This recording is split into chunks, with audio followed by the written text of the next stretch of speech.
kita bertemu kembali dalam kuliah Hukum Dagang, yaitu kuliah PDK, Fakultas Hukum Unikama, dan Fakultas Hukum Universitas Flores. Kita masuk di pertemuan yang keempat, ya, tentang pedagang perantara dalam hukum dagang. Bagaimana? Semuanya sudah siap? Bagaimana kabarnya untuk mahasiswa Unikama? Semoga sehat-sehat. Ya, jadi pada hari ini kita masuk di pertemuan yang keempat sesuai dengan RPS, yaitu PDK, Fakultas Hukum Unikama, dan Fakultas Hukum Universitas Flores untuk mata kuliah Hukum Dagang. Ya. Jadi yang akan saya jelaskan di sini apa itu pedagang perantara dalam hukum dagang. Kita tahu dalam dunia bisnis, ya, bisnis modern sekarang ini jarang terjadi pertemuan langsung antara seorang produsen dan konsumen. Pada umumnya, arus barang mulai dari produsen hingga konsumen itu melewati berbagai perantara perdagangan. Mulai dari distributor, pengangkut barang, perantara pembayaran seperti bank, dan sebagainya. Dengan demikian, pedagang perantara atau bahasa kerennya yang biasa disebut dengan agensi menjadi sesuatu yang niscaya dalam dunia perdagangan. Jadi kita masuk dulu apa itu pengertian pedagang perantara. Perantara dagang atau pedagang perantara itu merupakan salah satu objek studi dalam hukum dagang. Tugas utama pedagang perantara adalah menghubungkan produsen dan konsumen. Peran pedagang perantara dalam dunia perdagangan ini cukup penting. Jadi kalau tidak ada pedagang perantara, barangkali tugas distributor dengan konsumen itu menjadi sangat sulit. Apalagi negara kita Indonesia khususnya itu jauh, ya, antara, kita ambil contoh saja misalnya untuk di ND, ya, di ND.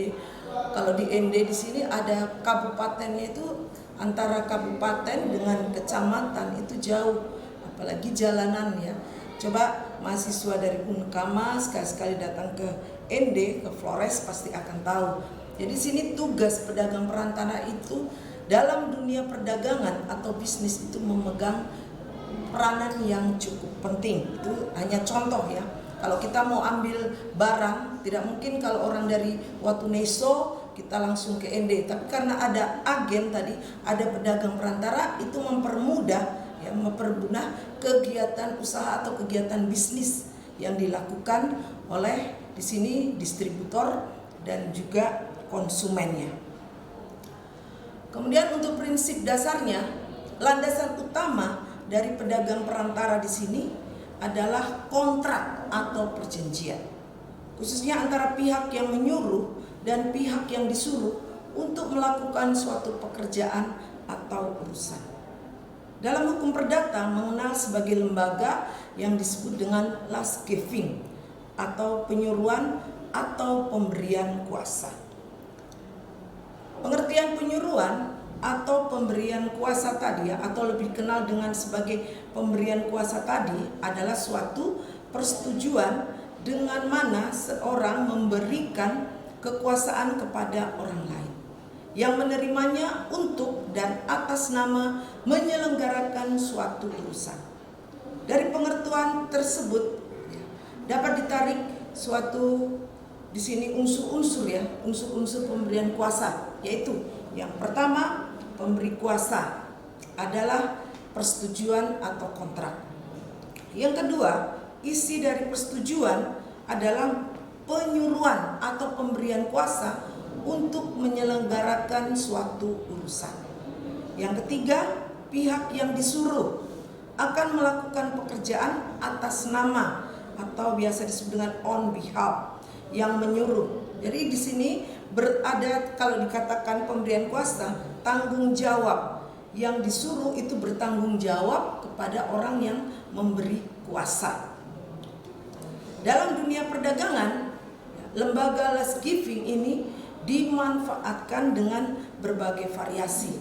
Dalam variasinya itu unsur atas nama tidak lagi sepenuhnya diterapkan. Namun unsur penyuruhan selalu dan bahkan menjadi dasar kegiatan pedagang perantara. Kita masuk dalam sumber hukum kegiatan pedagang perantara, bahwa kegiatan pedagang perantara itu dilandaskan pada kontrak penyuruhan untuk melakukan suatu pekerjaan atau menyelenggarakan suatu urusan, atau biasa juga disebut sebagai suatu kontrak. Maka tentu saja ketentuan hukum perjanjian berlaku pula bagi pelaksanaan kegiatan pedagang perantara. Dalam hukum perdata juga mengidentifikasikan sumber-sumber hukum atau peraturan-peraturan lainnya yang menjadi sumber dari kegiatan pedagang perantara. Kalian bisa buka di dalam pasal 1601 KUH Perdata. Jadi di situ disebutkan apa itu pedagang perantara selain di dalam KUHD. Dalam KUHD dikenal dengan nama Lembaga Bursa Dagang yang memberikan pelayanan untuk transaksi efek atau komoditi. Untuk lembaga bursa efek saat ini diatur dalam Undang-Undang Nomor 8 Tahun 1995 tentang pasar modal. Ya, berikut peraturan pelaksanaannya, yaitu sedang bursa komoditi itu diatur dalam Undang-Undang Nomor 23 Tahun 97 tentang perdagangan berjangka komoditi yang biasa disebut dengan Undang-Undang Bursa Komoditi tahun 1997. Selanjutnya, di samping KUHD juga mengatur mengenai makelar, komisioner, kasir, ekspeditur, dan pengangkut.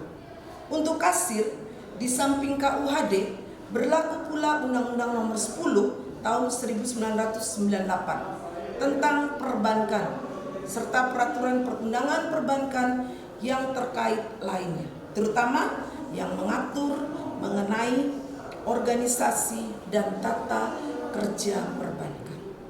Untuk pengangkutan barang baik melalui darat, perairan pedalaman maupun melalui laut, di samping terdapat pengaturannya di dalam KUHD, juga terdapat dalam peraturan lainnya atau yang biasa disebut dengan di luar KUHD. Penggolongan pedagang perantara, peran pedagang perantara dalam memasarkan produk dan ataupun jasa itu cukup penting. Untuk itu pengusaha yang jeli melihat kondisi ini. Keberadaan pedagang perantara ini pun dioptimalkan fungsinya. Apakah dia dijadikan sebagai suatu divisi tersendiri atau didirikan suatu perusahaan baru. Demikian juga halnya bagi masyarakat yang memiliki naluri bisnis. Melihat arti pentingnya peran perantara, pedagang perantara sebagai jembatan antara produsen dan konsumen, maka peluang dijadikan untuk mendirikan suatu perusahaan. Kita lihat di dalam bukunya Sentoso Sembiring, ya, di situ Budi Wibowo mengatakan, perdagangan yang paling ideal adalah apabila produsen bisa langsung menjual kepada konsumen.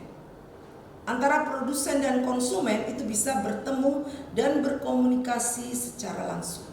Tetapi dalam prakteknya hal itu sulit ditemukan. Akan tetapi dalam kenyataannya yang sering terjadi adalah adanya pihak lain yang posisinya di antara produsen dan konsumen, yaitu pedagang perantara. Pihak lain itu bermacam-macam. Ya, kalau dikatakan pedagang perantara itu di situ ada distributor, sales atau penjual, pedagang perantara, dan juga bisa juga disebut juga perantara perdagangan. Beberapa faktor mengenai yang mengapa dibutuhkan pedagang perantara. Yang pertama, jarak lokasi antara produsen dan pembeli yang jauh. Yang keduanya, produsen tidak mengetahui atau tidak mengenal pembelinya. Yang ketiga, pembeli tidak mengetahui atau tidak mengenal produsennya. Yang keempat, perlu adanya pihak yang mempengaruhi perundingan antar penjual dan pembeli agar terjadi suatu transaksi. Yang kelima, perlu pihak yang menjadi penengah jika terjadi permasalahan antara produsen dan konsumen. Jadi secara umum pedagang perantara itu dapat digolongkan menjadi dua. Yang pertama di sini adalah pedagang perantara berdasarkan hubungan kerja.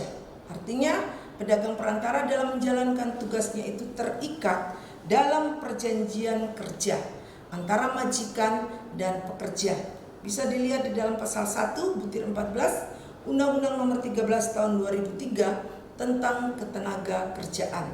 Ya, nanti bisa dilihat bunyinya, bunyi pasal itu kalian bisa baca sendiri, buka dalam Undang-Undang Perburuan. Sementara di dalam BW bisa juga dilihat, yaitu ada di dalam pasal 1601A. Ya, di situ dijelaskan perjanjian kerja adalah suatu persetujuan bahwa pihak ke-1 yaitu buruh mengikatkan diri untuk menyerahkan tenaganya kepada pihak lain, yaitu kepada majikan, dengan upah selama waktu tertentu karena sesuai dengan perjanjian atau kontrak tadi. Ya. Jadi kalau dilihat bahwa pedagang perantara itu berdasarkan hubungan kerja, terikat terhadap peraturan yang ditentukan oleh perusahaan. Yang kedua, pedagang perantara yang berdiri sendiri. Ya. Di sini dikatakan yaitu pedagang perantara yang tidak terikat dengan perjanjian kerja antara perusahaan yang barangnya dipasarkan oleh pedagang perantara. Posisi pedagang perantara di sini ya, bukan sebagai karyawan, melainkan sebagai pekerja yang berdiri sendiri, dan bahkan bisa jadi pedagang perantara yang bersangkutan itu memiliki perusahaan sendiri. Jadi hubungan antara pedagang dengan pelaku usaha yang memproduksi barang dan pedagang perantara itu berdasarkan perjanjian keagenan atau distributor. Ya. Yang berdasarkan hubungan kerja, contohnya pekerja keliling, pengurus filial, kemudian pemegang prokurasi, pimpinan perusahaan. Jadi di sini dia bisa sebagai manajer, bisa sebagai direktur atau administrator atau juga pengurusnya. Yang berdiri sendiri itu contohnya agen perdagangan, perwakilan perusahaan asing, makelar, komisioner, perantara pedagang efek, pialang berjangka, dan pedagang perantara properti. Kalau yang diatur dalam KUHD itu contohnya bursa dagang, makelar, kasir, ya. Kemudian komisioner. Kalian nanti bisa buka ya di dalam KUHD, silakan baca, dan pengertian-pengertiannya dibaca juga, itu ada di dalam KUHD. Kemudian ekspeditur atau pengangkut dan pengangkut. Itu saja untuk materi hari ini, yaitu menyangkut tentang pedagang perantara dalam KUHD. Sekian, sampai jumpa minggu depan. Terima kasih.